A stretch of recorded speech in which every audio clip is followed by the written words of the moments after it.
नमस्कार, मैं हूं आपके साथ मोनिका गुप्ता और आप देख रहे हैं अपना उत्तर प्रदेश बुलेटिन की शुरुआत करेंगे उत्तर प्रदेश की तमाम अहम और बड़ी खबरों के साथ। उत्तर प्रदेश के कई धार्मिक स्थलों में लाउडस्पीकर या तो उतरवा लिए गए हैं या फिर उनकी आवाज धीमी की गई है।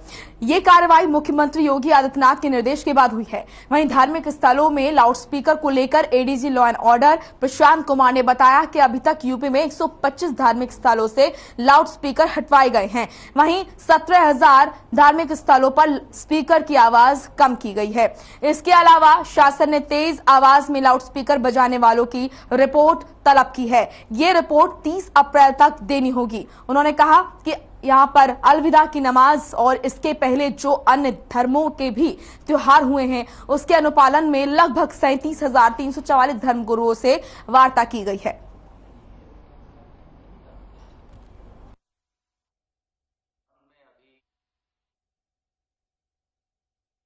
शासन और डीजीपी मुख्यालय के जो निर्देश हैं इस बारे में स्पष्ट हैं कि कोई भी त्योहार हो उसको अपने परंपरागत तरीके से मनाया जाना है।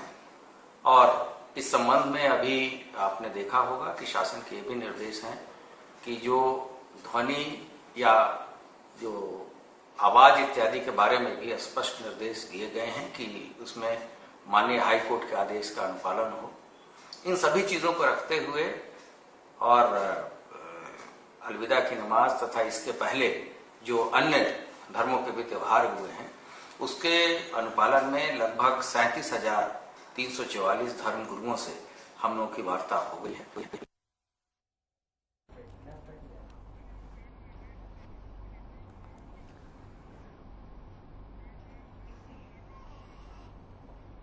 तो वहीं गोरखनाथ मंदिर पर हमले का आरोपी मुर्तजा अहमद अब्बासी की सोमवार को लखनऊ में एटीएस कोर्ट में पेशी हुई, जिसके बाद कोर्ट ने आरोपी को एटीएस से की 7 दिन की कस्टडी रिमांड पर भेज दिया है।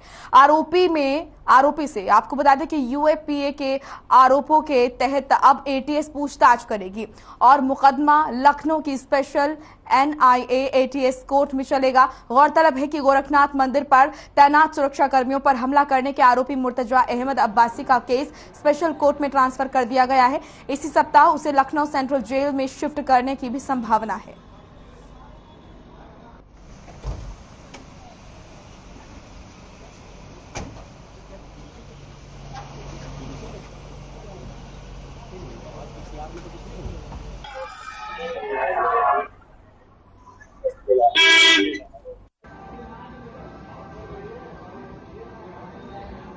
यूएपीए की धारा बढ़ाने के बाद से एटीएस उत्तर प्रदेश ने मुर्तजा को यहाँ लखनऊ लाया है तथा यहाँ की कोर्ट में पेश किया, जो कि हमारे एटीएस की कोर्ट है। और 26 तारीख से 7 दिन की अतिरिक्त पुलिस रिमांड स्वीकृत कराई है, जिस दौरान हमारे और भी जो चीजें छूट गई थी विवेचना के दौरान, एविडेंस इत्यादि इकट्ठा होनी थी, उनको हम और एविडेंस एकत्रित करेंगे तथा एविडेंस को एक दूसरे से जोड़ेंगे, जिससे कि हम कोर्ट में काफी पुख्ता केस और सभी एविडेंसेस को प्रोड्यूस कर पाएं और एक अच्छा कन्विक्शन हम सिक्योर कर पाएं।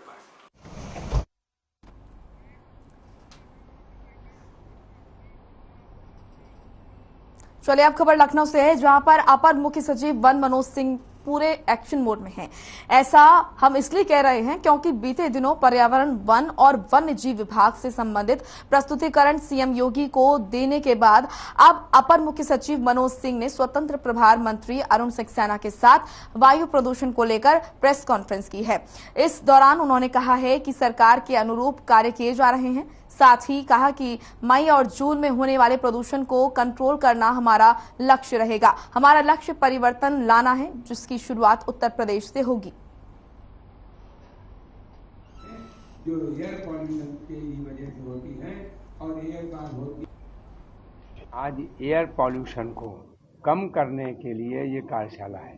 एयर पॉल्यूशन डिजीज का बहुत बड़ा कारण है, चाहे वो ब्रोंकाइटिस हो, ब्रोंकियल एस्थमा हो, सीओपीडी हो, न्यूमोकोनियोसिस हो। ये बहुत सी बीमारियां एयर पॉल्यूशन की वजह से होती हैं और एक बार हो जाए तो कोई इलाज नहीं है।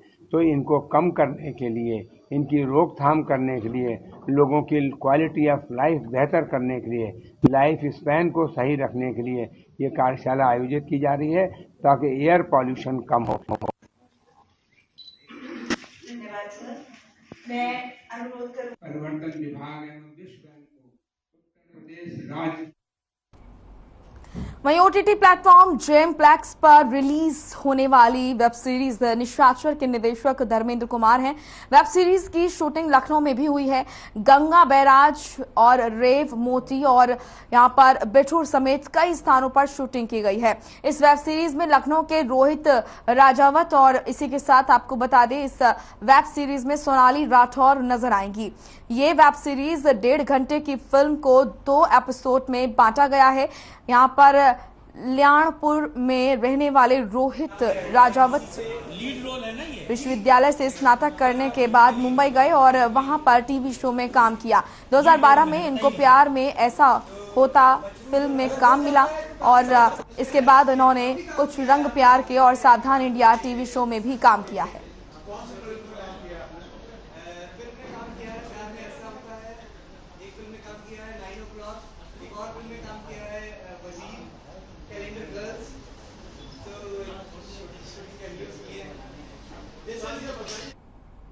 वहीं राजधानी लखनऊ में नगर निगम कार्यालय पर लोक मंगल दिवस के तहत कार्यक्रम आयोजित किया गया। इस दौरान बड़ी संख्या में फरियादी नगर निगम कार्यालय पर पहुंचे। महापौर संयुक्ता भाटिया और नगर आयुक्त अजय द्विवेदी ने जोन 7 में आयोजित लोक मंगल दिवस में जनता की समस्याओं को सुना। इस दौरान भारी संख्या में फरियादी जोन 7 के नगर निगम कार्यालय पर मंगल दिवस के मौके पर पहुंचे। उस अवसर पर स्थानीय पार्षद और समस्त विभागों के प्रभारी को लेकर महापौर संयुक्ता भाटिया ने सख्त आदेश देते हुए कहा कि जनता की शिकायतों का प्राथमिकता से निवारण किया जाएगा।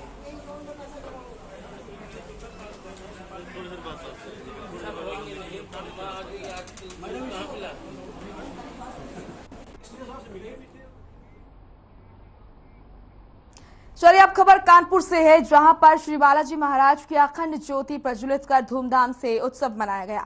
उपस्थित भक्तजनों ने श्री बालाजी महाराज कृष्ण बाला यहां पर बलदाऊ जी और श्री श्याम प्रभु खाटू वाले का यहां पर अकित श्रृंगार का दर्शन कर अपनी मनोकामना की पूर्ति की कामना के साथ प्रभु चरणों में अपनी अर्जी लगाई। वहीं महोत्सव का शुभारंभ मंडल परिवार द्वारा श्री गणेश वंदना से हुआ, जिसके बाद नगर की गायिका आराधना शुक्ला ने खाटू की माटी का तिलक लगाकर भजन प्रस्तुत कर भक्तों को भाव से जोड़ने का प्रयास किया। वहीं श्री बालाजी महाराज को 56 भोग और 36 व्यंजन का भोग अर्पण किया गया। श्री बालाजी की रसोई में परोसे गए स्वादिष्ट व्यंजनों का भक्तों ने प्रसाद ग्रहण किया।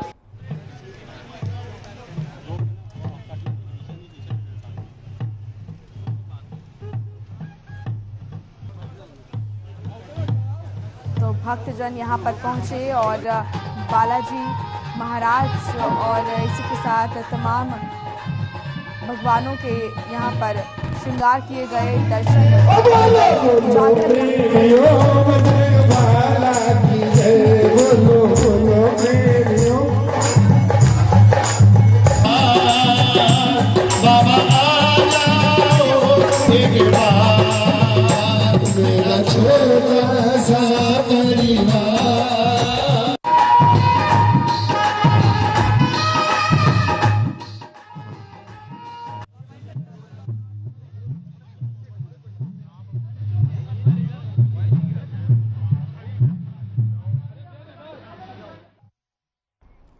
चलिए अब खबर लखनऊ से है, जहां पर बाइक पर स्टंट और तरह तरह के करतब दिखाना 5 युवकों को महंगा पड़ गया।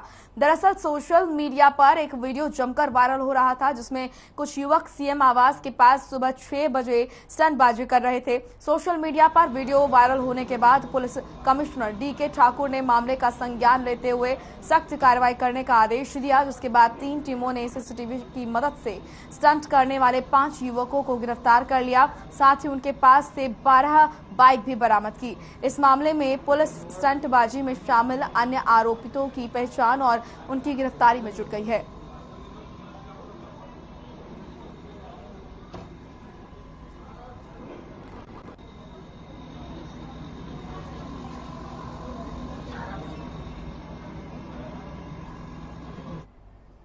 वहीं कुशीनगर के तुर्कपट्टी थाना क्षेत्र के फुर्सतपुर में ट्रैक्टर की चपेट में आ जाने से एक बुजुर्ग की मौके पर ही मौत हो गई, जबकि इस हादसे में एक अन्य व्यक्ति गंभीर रूप से घायल हो गया।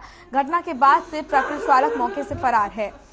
मौके पर पहुंची पुलिस ने ट्रैक्टर को कब्जे में ले लिया है और आगे की कार्रवाई में जुट गई है। फिलहाल पुलिस पूरे मामले की जांच कर रही है और मृतक का शव लेकर पोस्टमार्टम के लिए भेज दिया गया है।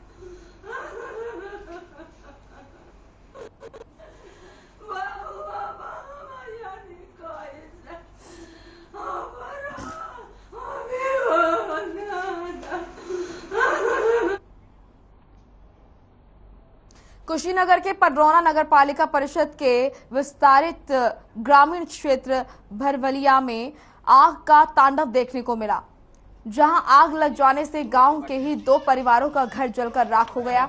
नगर पालिका अध्यक्ष विनय जायसवाल के निर्देशन में उनके प्रतिनिधि मनीष जायसवाल ने मौके पर पहुंचकर पीड़ित परिवार के यहां पर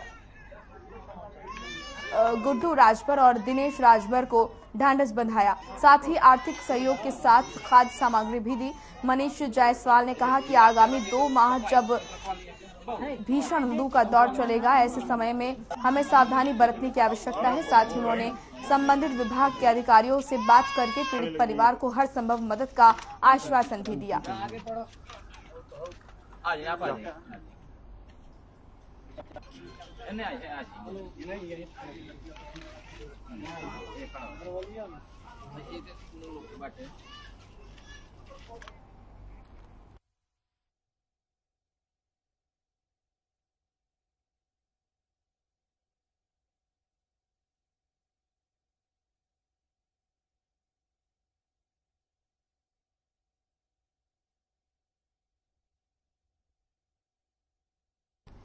चलिए बड़ी खबर का रुख करेंगे लखनऊ से। ये बड़ी खबर आ रही है, आपको बता दें कि लखनऊ में मंत्री परिषद की बैठक हो रही है। बैठक में मंत्री सुरेश खन्ना मौजूद, इसी के साथ और भी मंत्री मौजूद। बड़ी खबर इस वक्त की आपके सामने, कैबिनेट मंत्री सुरेश खन्ना बैठक में मौजूद हैं।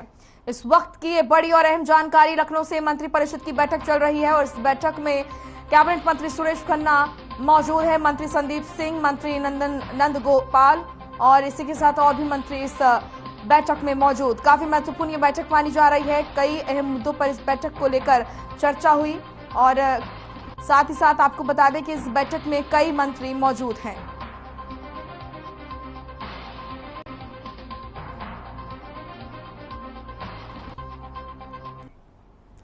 मंत्री परिषद की इस बैठक में क्या कुछ निर्णय लिए गए हैं वो आपको दिखाते हैं।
लेकिन वो सब फॉर्मल है जो मेन मैंने आप बता रहे आप सब लोग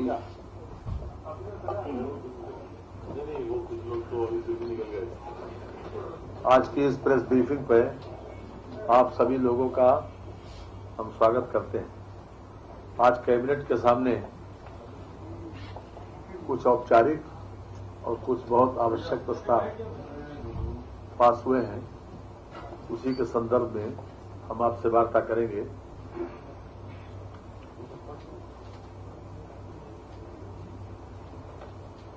अभी तक हम HPLC टोटल प्रस्ताव 10 पास हुए, 10 आए, इसमें से एक डिफर हुआ, 9 पास हुए।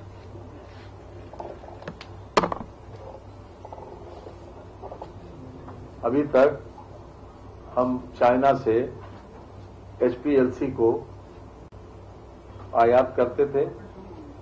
ये एक प्रकार का एथेनॉल है जिसकी आवश्यकता लय विस्तार में पड़ती है।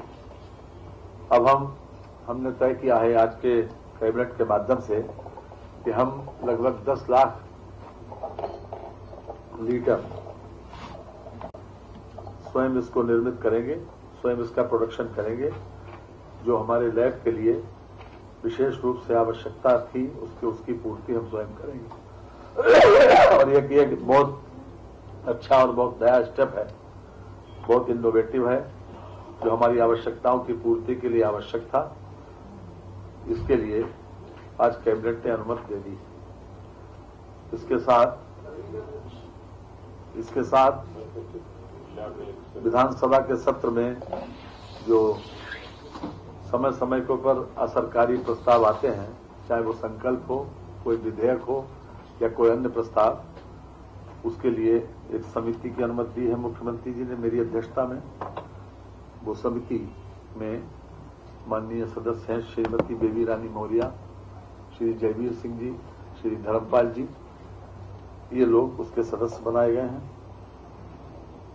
इसके अतिरिक्त 2 प्रस्तावों पर हम अपने साथियों से अनुरोध करेंगे कि वो आपके सामने अपने विचार रखेंगे।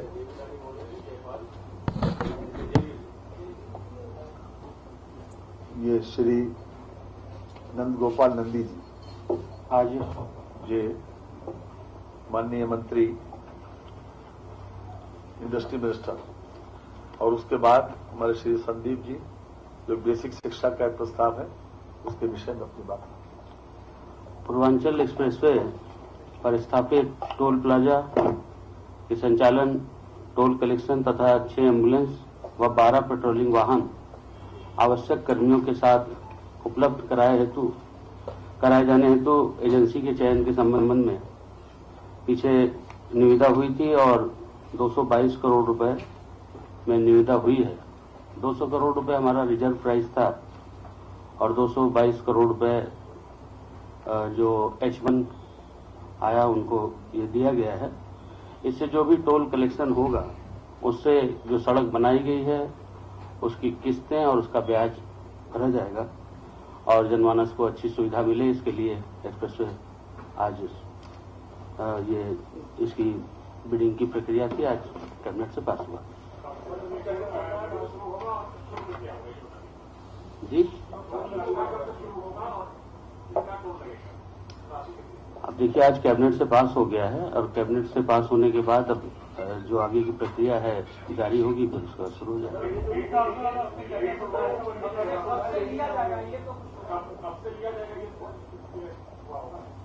ये आज सेंक्शन हुआ है, इसकी अभी अप्रूवल जारी होगी। अभी कॉन्ट्रैक्ट वगैरह फॉर्मेशन होगा, जैसे ही जल्दी से जल्दी संभव है होगा।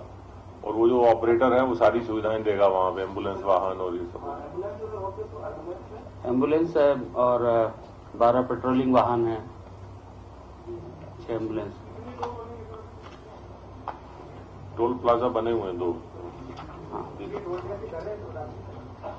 दरें भी नोटिफाई होंगी, वो नोटिफाई कर देंगे।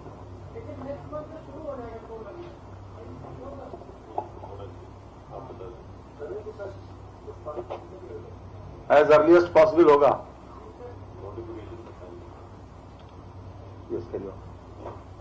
बेसिक शिक्षा का प्रस्ताव श्री संदीप जी। बेसिक शिक्षा विभाग में अंशकालिक हमारे जो अनुदेशक हैं इनका मानदेय बढ़ाने का प्रस्ताव आज रखा गया था और लगभग जो हमारे 27,555 अंशकालिक अनुदेशक हैं, जो 60,000 रुपए प्रति माह जिनको अभी सरकार के द्वारा दिया जाता था, इसको बढ़ा करके 2,000 रुपए और बढ़ा करके 9,000 रुपए प्रति माह हमारे जितने भी अंशकालिक अनुदेशक हैं इन सब लोगों को मानदेय देने का प्रस्ताव आज पारित किया गया है। इसी के साथ साथ जितने भी हमारे 3,77,520 रसोईया जो हमारे इस विभाग में कार्यरत हैं, मानदेय के माध्यम से 10 माह के लिए इनका जो मानदेय है इसको 1,500 रुपए से बढ़ा करके 2,000 रुपए 500 रुपए की वृद्धि करने का भी कैबिनेट के द्वारा इस प्रस्ताव पे पारित किया गया है। और इसी के साथ साथ हमारे जितने भी रसोईया हैं सभी लोगों को एक बार वर्ष में महिलाओं के लिए साड़ी और पुरुषों के लिए पैंट शर्ट की व्यवस्था, ड्रेस की व्यवस्था भी 500 रुपए की धनराशि से सभी हमारे रसोइयों के लिए की गई। 3,77,520 रसोइयों के लिए और 27,555 अंशकालिक अनुदेशकों के मानदेय को बढ़ाने का है। 27,555 हमारे अंशकालिक अनुदेशक हैं जिनका मानदेय 7,000 रुपए था अभी तक, उसको बढ़ा करके 9,000 रुपए कर दिया गया है, 2,000 रुपए की वृद्धि। और इसी के साथ साथ हमारे जितने भी रसोईया हैं 3,77,520 इनके मानदेय को भी बढ़ा करके 2,000 कर दिया गया है, 1,500 से 2,000 हो गया है, 500 रुपए की वृद्धि। इसी के साथ साथ हमारे जितने भी रसोइये हैं इनको 500 रुपए की धनराशि से महिलाओं के लिए साड़ी की व्यवस्था और पुरुष के लिए पैंट और शर्ट की व्यवस्था की गई। खाते में जाएंगे। एक अंतिम प्रस्ताव है पीडब्ल्यूडी का। अभी तक ये नाबार्ड वित्त पोषित RIDF जो रूरल इंफ्रास्ट्रक्चर डेवलपमेंट फंड है उसके अंतर्गत जो सड़कें बनेंगी उसका 5 वर्षीय उसमें अनुरक्षण व्यय भी शामिल होगा, अधिकतम 10%। कोई मैन्युफैक्चरिंग डिफेक्ट हो या फिर 5 वर्ष तक उसका अनुरक्षण हो, उसमें अधिकतम उसकी कास्ट आएगी, उसका अधिकतम 10% उसके ऊपर लोड होकर उसका अनुरक्षण किया जाएगा। ये पीडब्ल्यूडी का प्रस्ताव आज कैबिनेट में पास किया गया। बहुत बहुत धन्यवाद। वो तो डिफर हो गया।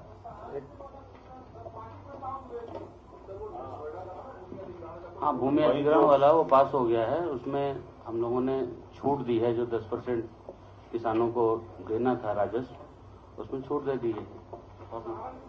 बाकी फॉर्मल है, बाकी औपचारिक है, आपको बता दिए। बाकी फॉर्मल रूटीन। एक प्रस्ताव जो है PGI के सामने एक लैंड जो खास तौर से तीमारदारों के लिए भवन बनने के लिए विभाग को ट्रांसफर हुई है जी, चिकित्सा शिक्षा विभाग को। ये संजय गांधी में बहुत से लोग जो बीमार आते हैं उनके संग जो तीमारदार आते हैं उसमें उनके लिए विभाग को ये ट्रांसफर हुई है। ये जमीन ये 5,393 वर्ग मीटर 5,393 वर्ग मीटर है जी। ये पहले थी सिंचाई विभाग की, पहले सिंचाई विभाग। चलिए फिलहाल इस बुलेटिन में इतना ही। आप देखते रहिए हर खबर। नमस्कार।